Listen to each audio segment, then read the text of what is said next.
the Foundation's Advisory Council and someone who I look up to. So thank you so much for being here, Katrina.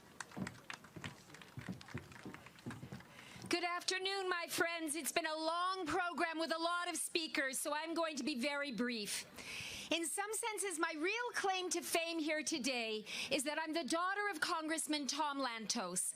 Some of you remember him as one of the most passionate and indefatigable fighters for freedom and democracy and human rights in China and everywhere in the world. My father was the only Holocaust survivor ever elected to serve in the United States Congress, and he was the only member of Congress who had personally experienced what it meant to live under brutal fascism of the right under the Nazis and brutal fascism of the left under the communists.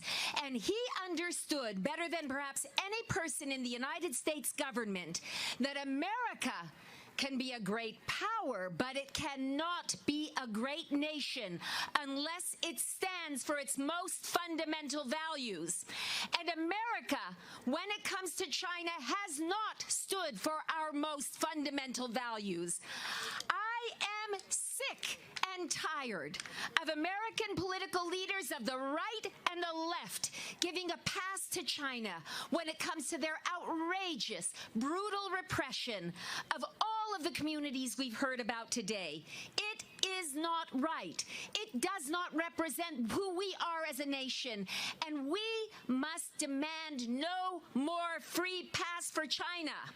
No more free pass for China. They must be held accountable, and it is up to us to do it. Now, there is a good news story. We have been disappointed by political leaders of the right and the left, the Republicans and the Democrats, but you also saw here today Republican and Democratic leaders, conservatives and progressives, coming together to lend their voice to this cause. Human rights is the one uniting principle that even in a very divided time can bring us together, and we must lead and play from that strength. I want to urge each of you, I want to leave you with a practical homework assignment. Anybody here interested in a homework assignment? Please raise your hand if you're ready for a homework assignment. We've heard talk about the Global Magnitsky Act. It's incredibly important. There is another practical policy tool that we have within reach, but we need your help to push it over the top. And that is, we must pressure our government, our State Department, the BBG, our Congress, to insist that the United States dedicates sufficient funds to tear down the Great Firewall of China. The technologies, the skills and the apps are out there to do this, but we do not have the funding from our government. So let us make it our goal to flood the Congress, flood the administration, and flood the newspapers with the message that America has it in its power to tear down the Great Firewall of China, just as the Berlin Wall came down when Ronald Reagan stood in front of it and said, tear down this wall. We need to say, tear down that wall.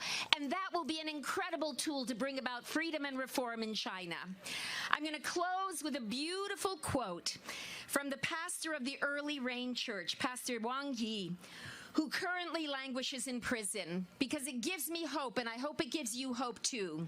He said, in this war for freedom, in Xinjiang, in Shanghai, in Beijing, in Chengdu, the rulers have chosen an enemy that can never be imprisoned, the soul of man. Therefore, they are doomed to lose this war. I agree with Pastor Wang Yi.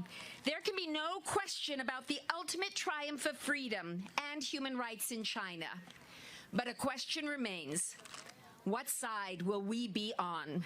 Let us, each of us, commit to worthily engage in this great struggle for freedom. Let us not seek the safety of the sidelines.